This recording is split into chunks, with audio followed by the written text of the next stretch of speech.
गंगा के इस प्रदेश पर भीलों का अधिकार था और उनके राजा का नाम गुह था। एक लोकप्रिय एवं सशक्त शासक होने के साथ ही साथ गुह राम का भक्त भी था।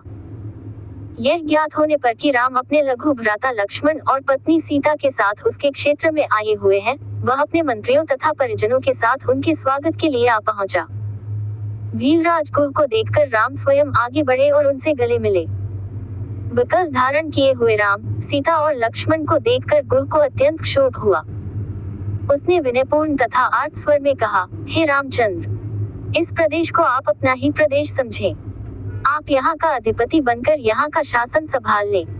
आपके समान समदर्शी एवं न्यायवेता शासक पाकर ये प्रदेश धन्य हो जाएगा। मैं आपको विश्वास दिलाता हूँ कि यह संपूर्ण भूमि आपकी ही है और हम सब आपके अनन्य सेवक हैं। इतना कहकर गुहराज ने अपने साथ लाई हुई सामग्री को राम के समक्ष रख दिया और बोला, हे स्वामी, ये भक्ष्य, पेय, लेह्य तथा स्वादिष्ट फल आपकी सेवा में प्रस्तुत है। आप कृपा करके इन्हें स्वीकार करें। आप लोगों के विश्राम के लिए व्यवस्था कर दी गई है। अश्वों के लिए दाना चारा भी तैयार है। गुह की प्रेम में वचनों को सुनकर राम बोले, हे निषादराज, आप इस प्रदेश के राजा हैं, फिर भी आप मेरे स्वागत के लिए पैदल चलकर आए हैं। मैं आपकी जितनी प्रशंसा करूं कम है। आपने दर्शन देकर हम लोगों को कृतार्थ कर दिया है। इस प्रकार निषादराज की प्रशंसा करते हुए राम उन्हें प्रेम पूर्वक अपने पास बिठा लिया और मधुर वाणी में कहने लगे, भीलराज, आपको सानंद और सकुशल देखकर मुझे अत्यधिक प्रसन्नता हो रही है। आपके द्वारा लाए गए इन उत्तमोत्तम पदार्थ के लिए मैं आपका अत्यंत आभारी हूँ। किंतु बंधु, मुझे खेद है कि मैं इन्हें स्वीकार नहीं कर सकता। ये सारे पदार्थ राजा महाराजाओं के खाने योग्य है, किंतु अब हम तपस्वी हो गए हैं और हमारा भोजन तो केवल कंद मूल फल है, अतः हम इसे ग्रहण नहीं कर सकते। हाँ, अश्वों के लिए आप जो दाना चारा लाए हैं उन्हें स्वीकार करके मुझे बहुत प्रसन्नता होगी, क्योंकि ये मेरे पिताजी के प्रिय अश्व हैं, जिनकी सदैव विशेष देखभाल की जाती है। गुह ने भीलों को अश्वों के विशेष प्रबंध करने के लिए आदेश दे दिया।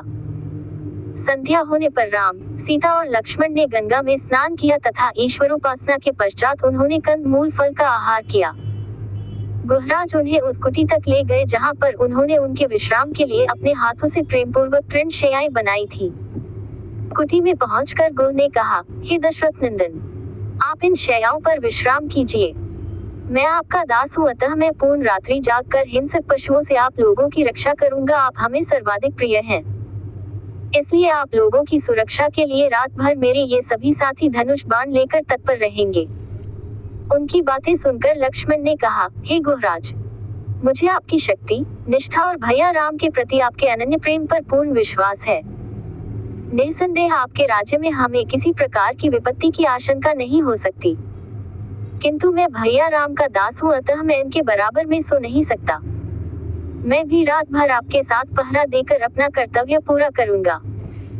भीलराज गुह और लक्ष्मण कुटी के बाहर एक शिला पर बैठकर पहरा देते हुए बातें करने लगे।